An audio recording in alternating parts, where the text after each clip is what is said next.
किसानों का मुनाफा बढ़ाने में मदद कर सकता है बेहतर तरीके से विकसित कमोडिटी वायदा बाजार। कमोडिटी फ्यूचर्स समिट में बोले कृषि मंत्री राधा मोहन सिंह। मार्च अंत तक एफसीआई के सभी गोदाम हो जाएंगे ऑनलाइन, सभी गोदामों के भंडार की स्थिति होगी पारदर्शी। इस साल चावल की सरकारी खरीद 25% ज्यादा हुई। सरकारी एजेंसियों ने करीब 2.5 करोड़ टन चावल खरीदा। और नासिक के एक आश्रम में अध्यात्म के साथ चल रही है खेती की पाठशाला। प्राचीन भारतीय पद्धति से लेकर आधुनिक तकनीक पर नजर। नमस्कार, मैं हूं चेतना त्यागी, हाजिर हूं आपका पसंदीदा शो मंडी.com लेकर। मंडी.com में आज हम बताएंगे कि उत्तर प्रदेश और राजस्थान के किसानों को इस साल फसल खराब होने पर कितना बीमा मिला है। भारतीय चीनी मिलों के लिए विदेश से क्या अच्छी खबर आई है, ये भी बताएंगे। साथ ही खेती के सिकंदर में नासिक के एक आश्रम की कहानी, जहां अध्यात्म के साथ खेती का भी प्रशिक्षण मिल रहा है। साथ ही एनसीडीएक्स पाठशाला में किसानों के लिए ऑनलाइन मंडी की सारी बारीकियां जानने को भी मिलेंगी।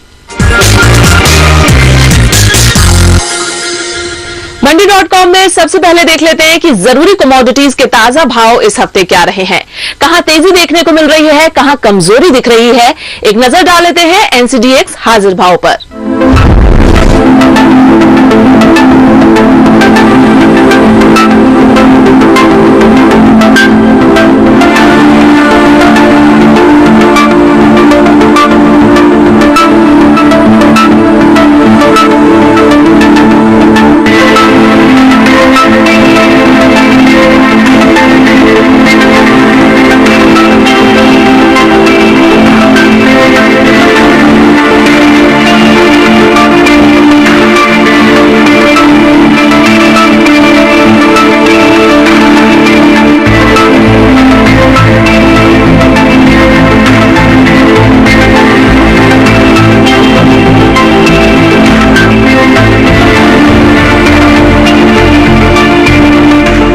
हमने देखा, अब हम नजर डाल लेते हैं कमोडिटी इंडेक्स धान्या पर।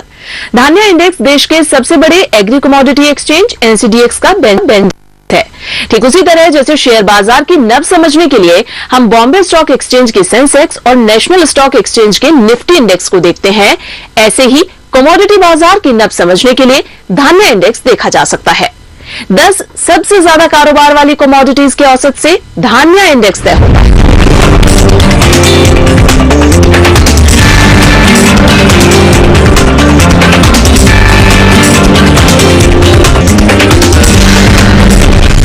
फूड कॉर्पोरेशन ऑफ इंडिया के सारे गोदाम मार्च तक ऑनलाइन हो जाएंगे। राजस्थान, उत्तर प्रदेश के किसानों को फसल खराब होने पर 686 करोड़ रुपए की बीमा राशि मिल गई है। देख लेते हैं खेती किसानी की ऐसी ही कुछ खास खबरें। कृषि मंत्री राधा मोहन सिंह ने कहा है कि एग्री कमोडिटीज के लिए एक बेहतर विकसित फ्यूचर मार्केट किसानों को फायदा दे सकता है। कमोडिटीज फ्यूचर समिट में कृषि मंत्री ने कहा कि बेहतर विकसित फ्यूचर्स मार्केट से किसानों को सही मूल्य मिलने में सहायता मिलेगी, साथ ही मूल्यों के उतार चढ़ाव का जोखिम भी कम होगा। राष्ट्रीय कृषि बाजार को आसानी से लागू करने के लिए सरकार हर मोर्चे पर काम कर रही है। कृषि मंत्रालय वित्त मंत्रालय के साथ इस पर चर्चा कर रहा है कि कैसे राज्यों के बीच खेती के उत्पादों पर लगने वाले करों को आसानी से तय किया जा सके।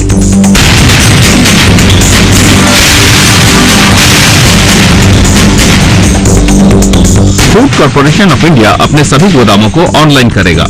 मार्च अंत तक सभी 553 गोदामों को ऑनलाइन करने की योजना है।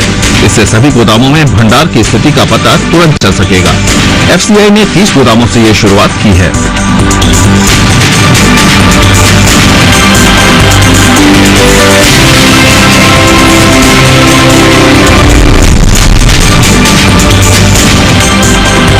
इस साल चावल की सरकारी खरीद 25% ज्यादा हुई है। 2015-16 के मार्केटिंग सीजन के लिए सरकारी एजेंसियों ने करीब 2.5 करोड़ टन चावल की खरीद की है।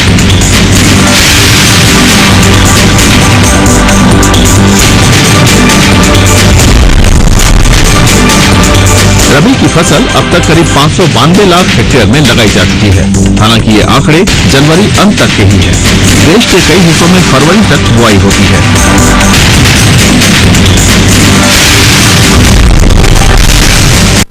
मांग में कमी से देश की कई मंडियों में दाल के दाम में कमी देखने को मिल रही है। दाल की नई उपज की आवक भी मंडियों में हो जाने से किराना कारोबारी थोक दाल कारोबारियों से दाल नहीं खरीद रहे। इसकी वजह से दिल्ली मंडी में कई दालों के दाम 100 रुपये किलो तक आ गए हैं।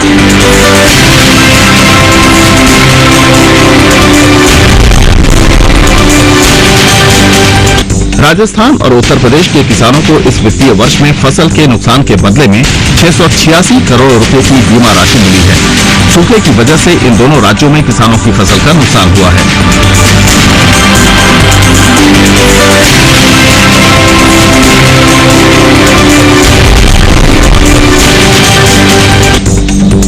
केंद्र सरकार ने कपास की ज्यादा पैदावार के लिए तेलंगाना में 1000 एकड़ जमीन पर प्रयोग शुरू किया है।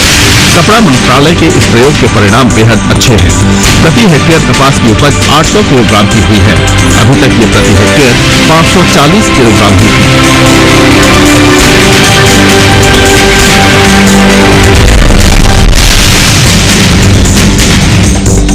मौसम विभाग पर किसानों का भरोसा बहुत ज्यादा है। मौसम की जानकारी के लिए किसानों को मौसम विभाग का अनुमान लगभग सही लगता है। 93% किसान हैं जो पूरी तरह से मौसम विभाग के आंकड़े पर भरोसा करते हैं।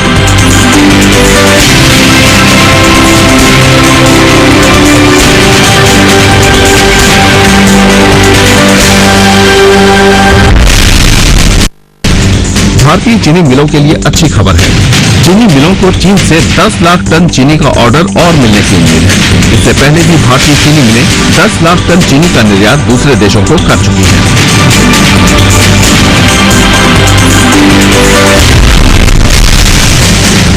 भारत सरकार ने इंडोनेशिया के साथ बड़ा समझौता किया है।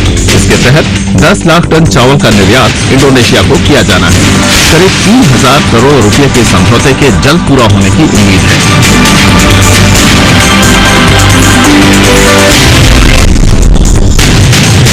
वियतनाम ने भारतीय मूंगफली पर लगी रोक हटा ली है।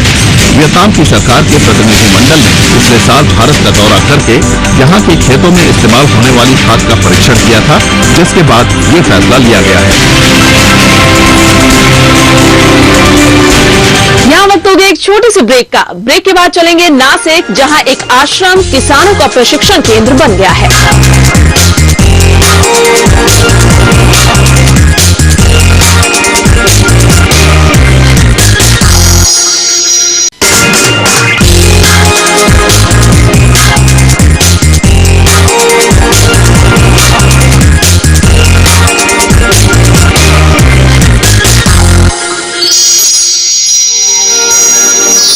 ब्रेक के बाद आप सभी का फिर से स्वागत है देश के सबसे आधुनिक और अलग शो मंडी.com में।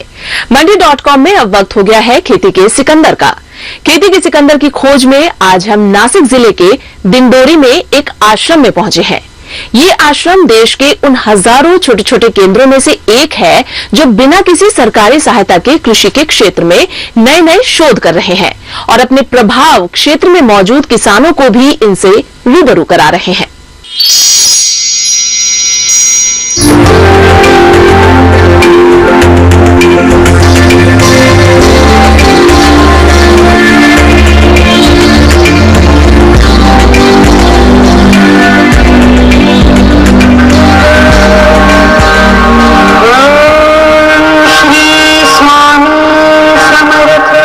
ऑर्गेनिक खेती के बारे में आपने बहुत सुना होगा, लेकिन स्वामी समर्थ आश्रम के 12 एकड़ में फैले इन खेतों में जो सब्जियां, अनाज, फल और औषधियां पैदा होती हैं, वो केवल ऑर्गेनिक ही नहीं, सात्विक भी होती हैं।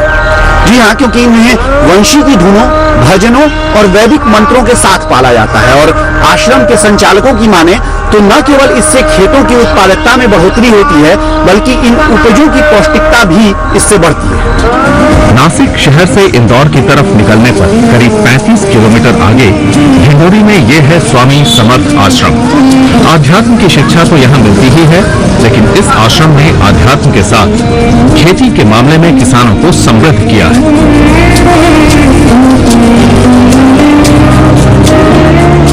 स्वामी समर्थ आश्रम में खेती की ये प्रयोगशाला 12 एकड़ में फैले खेतों में चलती है। इस आश्रम में करीब 35 प्रकार की सब्जियां, अमरूद, अनार और स्ट्रॉबेरी जैसे कई फल और गेहूं, उड़द, मूंग और चना जैसे अनेक प्रकार के अनाज पैदा होते हैं। सारी फसल पूरी तरह से प्राकृतिक तरीकों से ही तैयार की जाती है। फसलें तो तैयार होती ही हैं, इसी के साथ आश्रम से जुड़े करीब 2500 किसान भी बेहतर खेती के लिए तैयार होते हैं। ये हमारे श्री स्वामी समर्थ सेवा मार्ग दिंडोरी से किसानों के लिए एक अलग सेक्शन कृषि विभाग से, तो वहाँ से हमारे अलग अलग कार्यक्रम चलते हैं। उसका खेती के लिए जो जोड़ व्यवसाय जो बोलते हैं कि जैसे दूध का व्यवसाय है, जैसे मशरूम का है, ऐसे अलग अलग 100-150 प्रकार के बिजनेस है जो एग्रीकल्चर कनेक्टेड है, तो उनको हम फ्री में ट्रेनिंग करके देते हैं और जो हमारे हिसाब से जो करेगा उसको हम मार्केट भी अवेलेबल कर देते हैं। इस आश्रम में प्रशिक्षण का मतलब किसानों को ये बताना है कि खेती से कैसे मुनाफा कमाया जा सकता है, और इस योजना में ऑर्गेनिक तौर तरीकों का इस्तेमाल एक अहम भूमिका निभाता है, और वो भी बेहद कम खर्च में।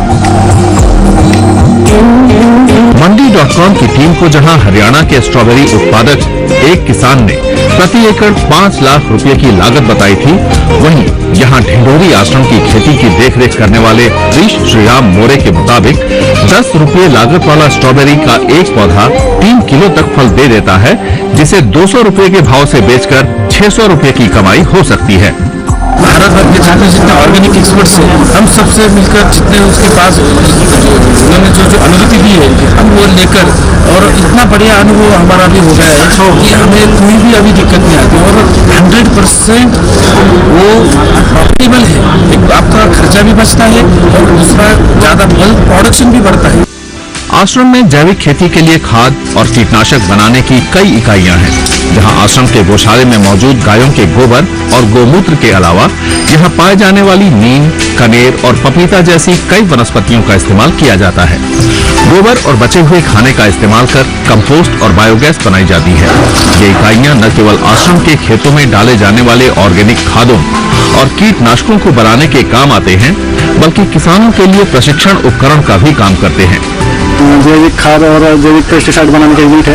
यहाँ पे हम 10 पत्नी आर्क बनाते हैं। 10 पत्नी आर्क यानी जो जानवर 10 पेड़ के पत्ते हैं, जो उसमें कड़ूनीम है, कनेर है, एरंड है, पपई है, पपीता जिसे बोलते हैं हम, कनेर है, रुई है, ऐसे 10 प्रकार के पौधे हैं। उनके पत्ते निकाल के उसको 1 महीने के लिए पानी में डाल के उसमें 200 लीटर पानी, 30 लीटर गाय का, देसी गाय का गोमूत्र है, तो उसको 1 महीने के लिए सड़ने के लिए रख देते हैं, और सड़ने के बाद में उसको फिल्ट्रेशन करके स्टोर कर रखते हैं।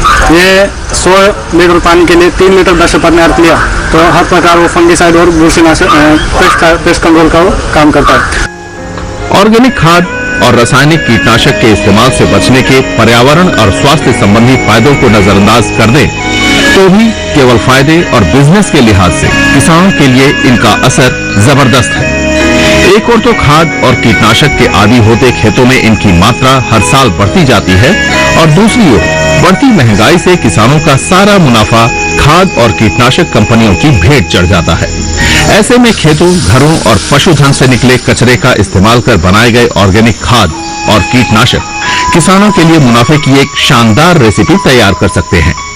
गाय जो है इसका जो गोबर निकलता है उससे हम लोग जीवामृत तैयार करते हैं। इससे हम खेती में उसको यूज करते हैं, और ऐसा सूखा भी डालता है, क्योंकि प्याज का जो फसल है उसको गोबर सबसे अच्छा फार्मूला है।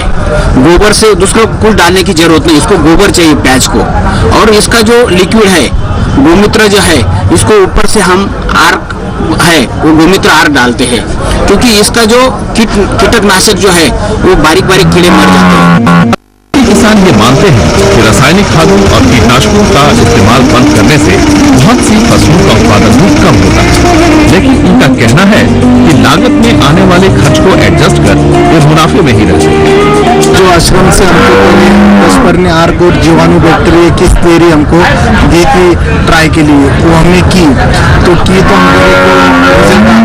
तो हमको जो उसका सबको बुला के एक प्रशिक्षण दिया गया कि जो जीवाणु बैक्टीरिया की थ्योरी कैसे बनाने की, वो कौन से टाइम में छोड़ने की, उसका टेम्परेचर को कुछ हमें बताए, ज़्यादा टेम्परेचर में नहीं, कम टेम्परेचर में नहीं। डेमो किया, वो एकदम 100% सक्सेसफुल होगा, 100%। तो उसके बाद हमारे 50 लोग गांव के जो ग्रुप है उन्होंने हमने वो साथ में आके 10 में आके तो 10 लोगों ने जो कुछ पत्तियाँ है वो जमा करके वो स्प्रे के लिए यूज की, और जो बाकी जो पंचामृत 10% आर्क का हो गया, उसके बाद जीवाणु बैक्टीरिया का जो है मिश्रण वो घर में दाल का बेसन पीठ, गोमतीर कुछ सब डाल के, और उसमें सबसे ज़्यादा इम्पोर्टेड जो गुड़ वो एक प्रमाण रहता है उस हिसाब से डाला, उसका स्प्रे अपने इसमें किया, और जो केमिकल का जो है धीरे धीरे हम कम करते जा रहे हैं। अंगूर के लिए जो दवाई लगती है वो बहुत कॉस्टली है, और अपना ऑर्गेनिक यूज किया तो उसमें से खर्चा 25% ही खर्चा आता है। मैंने कुछ केमिकल फर्टिलाइजर नहीं डाला, कोई पेस्टिसाइड नहीं डाला, कोई भी केमिकल उसको नहीं डाला, खाली जो ऑर्गेनिक है 10% डाला, उसको जीए नहीं यूज किया, खाली अपना जो प्रेसमेंट रहता है, गोबर रहता है वही डाला, इसलिए वो अच्छा, उसकी क्वालिटी भी अच्छा है, और जो टेस्ट है वो टेस्ट बहुत बढ़िया है। और सबसे अच्छी बात यह है कि धीरे धीरे ऑर्गेनिक सब्जियों और फलों की मांग भी बढ़ने लगी है, जिसका सीधा फायदा उन किसानों को हो रहा है जो रासायनिक खादों और कीटनाशकों का प्रयोग बंद कर चुके हैं। प्याज उत्पादन के लिए पूरे देश में प्रसिद्ध नासिक में किसानों के पास ऐसी कई कहानियां हैं जब सामान्य प्याज के मुकाबले ऑर्गेनिक प्याज को दोगुनी तक कीमतें मिलती हैं। मैं पिछले 35 साल से खेती कर रहा हूँ, लेकिन ये पिछले 5-6 साल से मैं ऑर्गेनिक खेती की तरफ स्वामी समर्थ सेवा मार्ग में आने के बाद हमें ऐसा समझ में आया, हम जो कर रहे थे वो गलत कर रहे थे, लेकिन अब जब ऑर्गेनिक का इनपुट्स हम खुद बनाते और खुद हमारी खेती के लिए वो इस्तेमाल करते, उससे ऐसा हुआ कि हमारा खर्चा कम से कम 50 से 60% कम हुआ।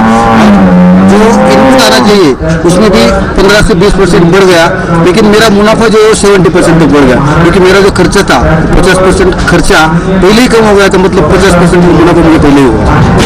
और आश्रम के ग्रुप से जुड़े किसानों के लिए यहाँ अब एक नया ब्रांड भी लॉन्च किया गया है, जिसके तहत ऑर्गेनिक उत्पाद बेचे जा रहे हैं। इतना ही नहीं, इस ग्रुप में ऐसे भी किसान हैं जो अपने उत्पादों की प्रोसेसिंग कर ज्यादा मुनाफा कमा रहे हैं।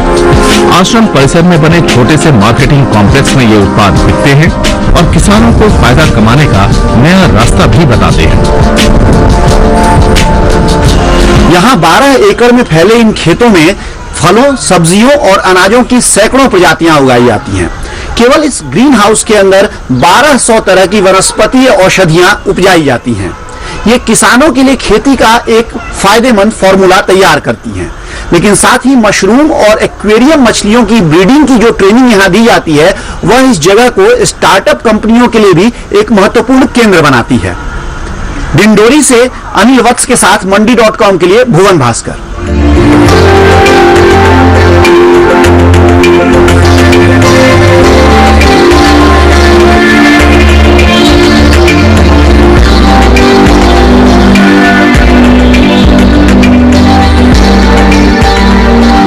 अगले एपिसोड में हम आपको दिखाएंगे कि इस आश्रम में और खेती किसानी को लेकर क्या क्या शोध कार्य चल रहे हैं, और साथ ही ये भी बताएंगे कि किस तरह इन्हें आप भी अपनी खेती में आजमाकर अपना फायदा बढ़ा सकते हैं।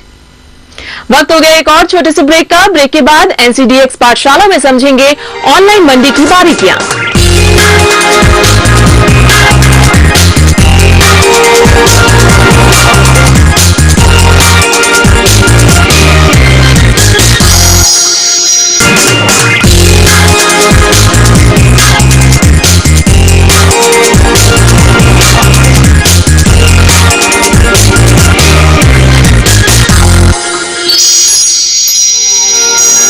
ब्रेक के बाद आप सभी का स्वागत है मंडी.com में। मंडी.com में अब वक्त हो गया है एनसीडीएक्स पाठशाला का। राष्ट्रीय ई मार्केट सर्विसेज के एमडी मनोज राजन आज किसानों को ऑनलाइन मंडी की बारीकियां बताएंगे।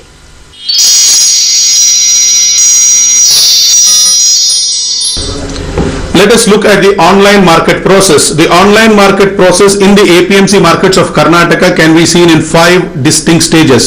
The farmer who harvests his crop, does the basic cleaning, grading, packs his produce, comes to the gate of the APMC. The first stage starts there. The farmer has to give basic information about his name, his village, his mobile number, and what quantity of produce he is bringing in. So with this basic information, the computer receives the information and generates a unique lot number for the lot which the farmer wants to sell. That very moment after the gate entry, the lot is now available on the unified market platform for traders across the state, across the country to put up their bids for this produce. So this is stage number one. Stage number two, as soon as the bid, the lot is entered into the system, the option is given to the farmer whether he wants to assay his produce. Assay is where we test the quality of the commodity and put up the moisture content, foreign matter, admixtures, brokens. So these are parameters which the commission agents, the traders, the market participants desire to see before they judge the value of the produce. So assaying is the second stage which happens. This is being done freely for the farmers in Karnataka. The third stage is that once the assaying parameters and the bid is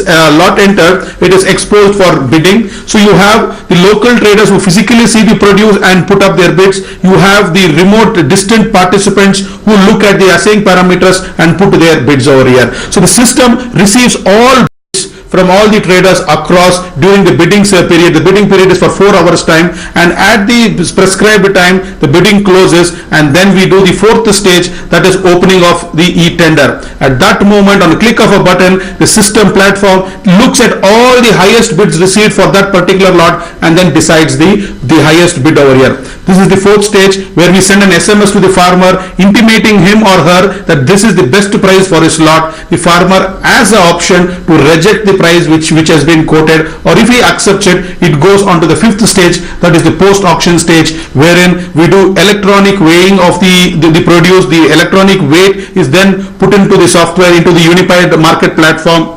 Then the price discovered into the weight, you get the total amount, in which SMS goes to the farmer saying that this is the authenticated value of his produce, and then there is a computerized bill given to the farmer, and then there is transfer of money into the farmer's place, into the farmer's account, and then the traders can generate e-permits out over here. So this is a simplified 5 processes in our online market system. हमारी ये भी कोशिश होती है कि दर्शकों को हम खेती किसानी से जुड़ी ज्यादा से ज्यादा जानकारी दे सकें। आज जानकारी केसर के बारे में।